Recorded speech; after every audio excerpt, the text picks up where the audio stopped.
Joining us now is Mr. Harish Salve. He's one of the finest legal minds this country has.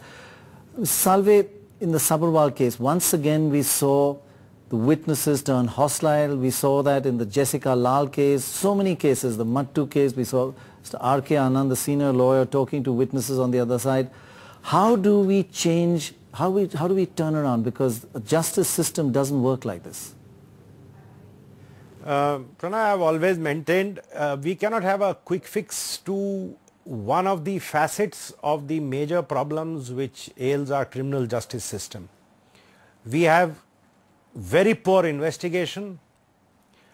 The cases, when brought to trial, the way they are presented for trial, everything is so lacking in quality and so lacking in the kind of approach which you need to bring to bear to make the rule of law a reality, that this is what it results in. Now, if witnesses have turned hostile in India, you can never be really sure whether they have actually turned hostile for the wrong reason or right reason. Secondly, suborning witnesses goes on all the time, and we all take this so casually. So what we need is a basic change in the criminal justice system. We need witness protection programs, which there are so many proposals. The Law Commission has written about it. Nobody does anything. And basically, why does a witness fear for his life? Because he doesn't have faith in the police. He feels that if after giving evidence he is harassed, the police will turn away because the people involved are political activists. So this is the whole problem. The same thing happened in Gujarat 7 years back. The same thing is happening in Madhya Pradesh today. Wherever politically sensitive crimes are concerned, we see this spectacle repeatedly going on. Until we bring in the necessary reform in the criminal justice system, I am afraid we are turning into a banana republic. It really is shocking. We heard in that Rubina Khan story that all the judges, the policemen, the chowkidar, they all saw everything, but when they came to court, they said, we saw nothing, we saw nothing. Obviously, it's just awful. It's very difficult for judges, Harish, and lawyers to overcome this problem. If you don't have witnesses, what do you do?